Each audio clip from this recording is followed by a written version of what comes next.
Welcome back. Chief Peter Ameh, if you're still with me, thank you for joining and staying. Before I go to my second question, you were talking about, why Rivers State became a state of emergency because of things. So are you saying that this election that happened wasn't supposed to happen under the state of emergency? Not at all. The person there today was not elected to conduct any election. Neither was the person being demanded by the people to superintend over the affairs of the people in Rivers State. Whatever that has been done, as far as I'm concerned, in my own little understanding of this, of what democracy and the rule of law means, is clearly states that this is an overreach by the president and those who are acting on his behalf in the state, including the sole administrator that has been foisted on the people, through undemocratic means. Because the problem we have is that we have not had states that where people who are in charge of state agencies like the Nigerian police, Nigerian army, the DSS can act independently of those against those who are the appointing authority. Because if you have an appointing authority, those who have appointed them continue to become loyal to them instead of to be loyal to the constitution, you find something like this. Because you have a governor who was elected by the Rivers State people who enjoys immunity under section 308 of the constitution from all insulated from all sort of illegal activity of state and where suppressive activity by even the federal government. You now have a situation where that person is now suspended, where somebody who was not elected is managing the resources of the state, is dispensing cash without appropriation, without state approval by the State House of Assembly, is also managing to run a local government election and setting up the committee. The State Independent Electoral Commission was set up by him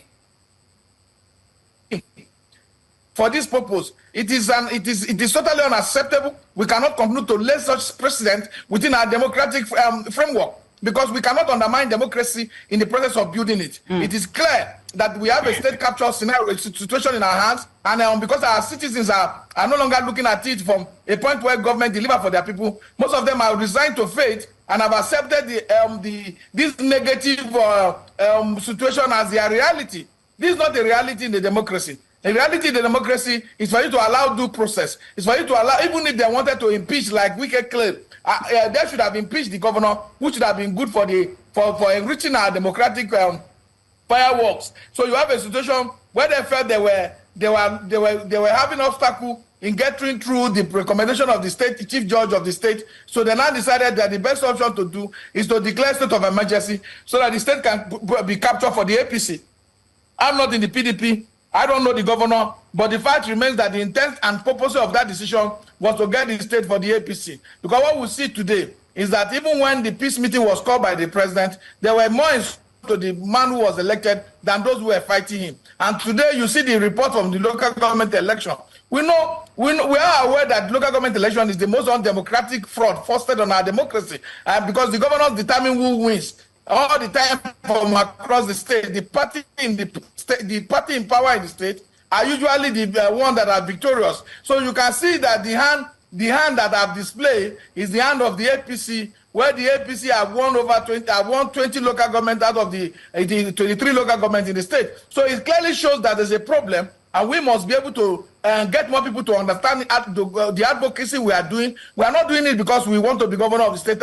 What we are doing is that as long as we run a federal system, we must continue to speak and do this advocacy so that our democracy will not hit the bricks, so that people don't take the power that they do not have because of state apparatus of state that is under their control and command, to use it to undermine the interests of the general populace or a collective people whose right has been trampled upon. So these are the challenges we have within our democracy, and the local government election should not, if we are allowed to start,